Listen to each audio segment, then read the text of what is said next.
Bhajanpura north east Delhi का एक घना आबादी वाला इलाका। रोज की तरह वहां भी एक नॉर्मल दिन था। लोग अपने कामों में लगे हुए थे। बच्चे गलियों में खेल रहे थे। इसी इलाके में एक 6 साल की बच्ची के साथ जो हुआ उसने पूरे देश को झंझोड़ के रख दिया। इस 6 साल की बच्ची का गैंग रेप हुआ था और सभी आरोपी नाबालिग थे जिनकी उम्र 10, 13 और 16 साल थी। इस वीडियो में हम स्टेप बाय स्टेप समझेंगे कि भजनपुरा इलाके में क्या हुआ, पुलिस ने क्या एक्शन लिया और क्यों ये केस अब तक इतनी लाइमलाइट में नहीं आया। Delhi again, this has got to do with a child rape matter from the city, which is shocking the nation. A 6-year-old was allegedly gang raped by 3 minors in the Bhajanpura area of Northeast Delhi. Hello guys, welcome back to our YouTube channel mystery tales talk. ये channel उन कहानियों पे बात करता है जो सिर्फ headlines तक सीमित रह जाती हैं और उन सवालों पर जो अक्सर पूछे ही नहीं जाते। तो चलिए दोस्तों, अब जानते हैं इस केस के बारे में। 18 जनवरी 2026 ये 6 साल की बच्ची अपने घर के बाहर खेल रही थी। उसके पिता उसे दुकान से चॉकलेट दिलाकर अपने काम की तरफ निकल जाते हैं। वहां ये 3 नाबालिग लड़के भी थे जिनकी उम्र 10, 13 और 16 साल की थी।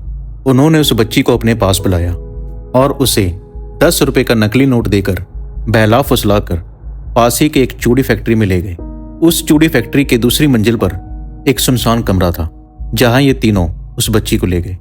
वहां ये तीनों लड़के बच्ची के मुंह में कपड़ा ठूस देते हैं और उसके हाथ बांध देते हैं। फिर तीनों लड़के उस बच्ची का रेप करते हैं। बच्ची की हालत खराब हो जाती है, वो खून से लथपथ हो जाती है। बच्ची किसी को कुछ बता न दे इसलिए वो तीनों उसको डराते धमकाते हैं। फिर उनमें से एक लड़का बच्ची को उसके घर छोड़ने जाता है और उसकी मम्मी को कहता है कि बच्ची सड़क पर गिर गई थी। ये कहकर वो लड़का वहां से भाग जाता है। इतने में वो बच्ची बेहोश हो जाती है। कहाँ पे ले गए थे ये लोग? ये गली में ले गए थे, बिल्डिंग में ने वहाँ पे मंदिर का जस्ट मंदिर है वैसे बिल्डिंग है, उसी में ले गए थे कारखाने में। क्या करते हैं ये लोग? ये चूड़ी का काम करते हैं। 3 लड़के थे। हाँ, वो बच्चे ने वो छते पे पड़ी थी, उसको फुसला के ले गए थे। 10 रुपया पैसे भी दिए और नकली पैसे दिए थे उसको, लड़की को। वहाँ पे बहुत सारी ब्लीडिंग था। लड़की आया मेरे ऐसे ही खून पे लथपथ आई। बच्ची को खून से लथपथ देखकर माँ बहुत घबरा जाती है। माँ को जल्दी ही समझ आ जाता है कि बच्ची के साथ कुछ गलत हुआ है, क्योंकि अगर वो सड़क पर गिरी होती तो उसको बाकी जगह भी चोट लगी होती, बट खून सिर्फ उसके प्राइवेट पार्ट से निकल रहा था। वो अपनी बच्ची को किसी तरह होश में लाती है और उससे पूछती है कि उसके साथ क्या हुआ। डरी सहमी बच्ची अपनी माँ को सारी बात बताती है। बच्ची की दर्द भरी दास्तां सुनकर माँ के पैरों तले जमीन खिसक जाती है। जरा सोच कर देखिए दोस्तों, क्या गुजरी होगी उस माँ पर अपनी बच्ची को इस हालत में देखकर। वो अपनी बेटी को उसी खून से लथपथ हालत में अपनी शॉल में लपेटकर जफराबाद पुलिस स्टेशन पहुंचती है। शुरू में पुलिस इस केस की इन्वेस्टिगेशन को इतना सीरियसली नहीं ले रही थी, लेकिन जब कुछ संगठन धरने पर बैठ जाते हैं, मीडिया प्रेशर बढ़ता है, तब जाकर पुलिस हरकत में आती है। मैं पुलिस वाले को बोलने गए थे कि भाई घूम रहे हैं खुलेआम, तो कह रहे आपको किसने बताया? तो मैंने कही पड़ोसे वाले उसके किसी रिश्तेदार हैं, उसने बताए थे हमको कि तुम यहाँ पे आ जाओ। ऐसे कि मुझे अगर पुलिस वाले नहीं सुनवाई हो रही तो मैं कुछ ना कुछ तो करूंगी, मैं तो माँ हूँ, मैंने बोला।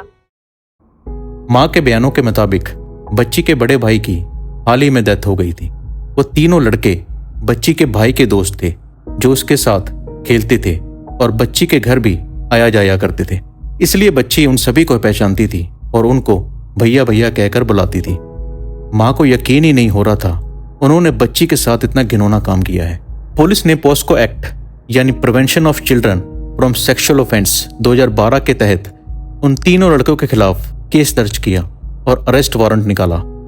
10 और 13 साल के लड़के को हिरासत में ले लिया गया है, पर तीसरा आरोपी जो बताया जा रहा है कि 16 साल का है, वो इस घटना के बाद फरार हो गया और बिहार भाग गया। घटना के बाद से ही उस लड़के के परिवार वाले भी फरार हैं। क्योंकि सभी आरोपी 18 साल से कम उम्र के हैं, इसलिए उन पर POCSO plus juvenile justice care and protection of children act 2015 के तहत कार्रवाई की जाएगी।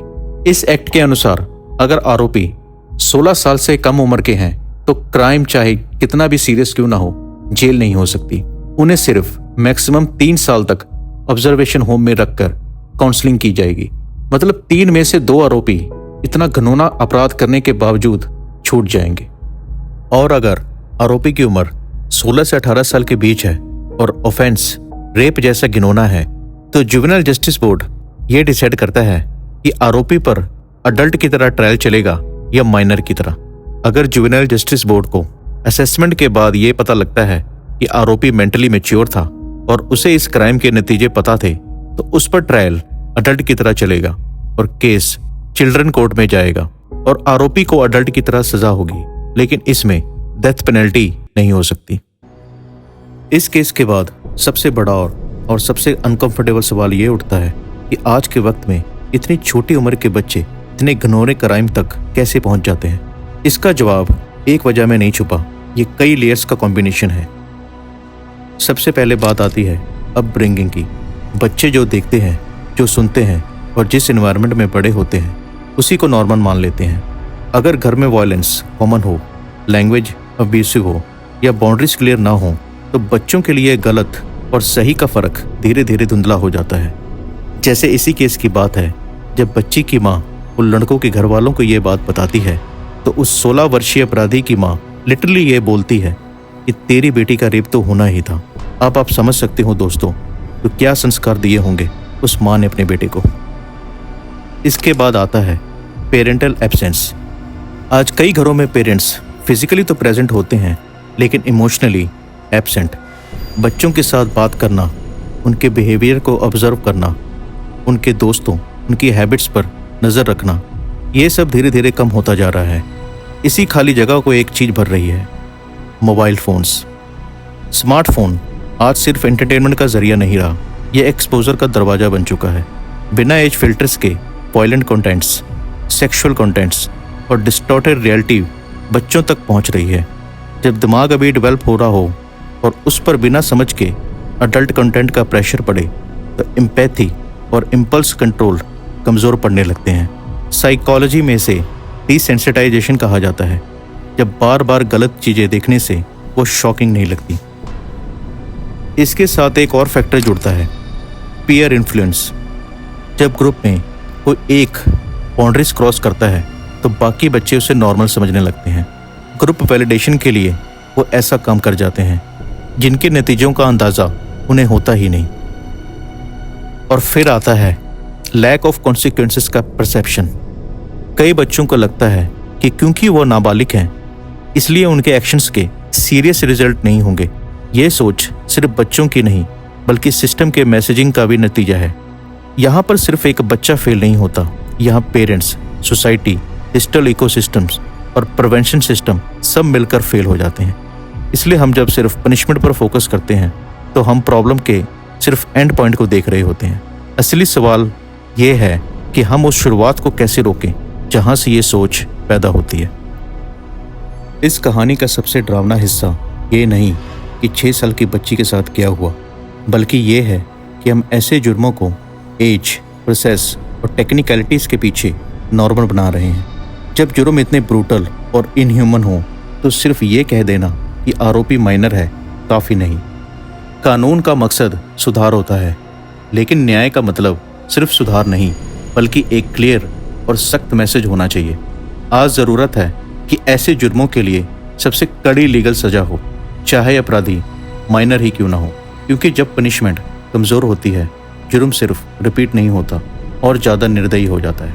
ये केस एक कहानी नहीं, एक वार्निंग है, सिस्टम के लिए, पेरेंट्स के लिए और हम सब के लिए। सवाल ये नहीं कि ये कैसे हुआ, सवाल ये है कि क्या हम अब भी चुप रहेंगे।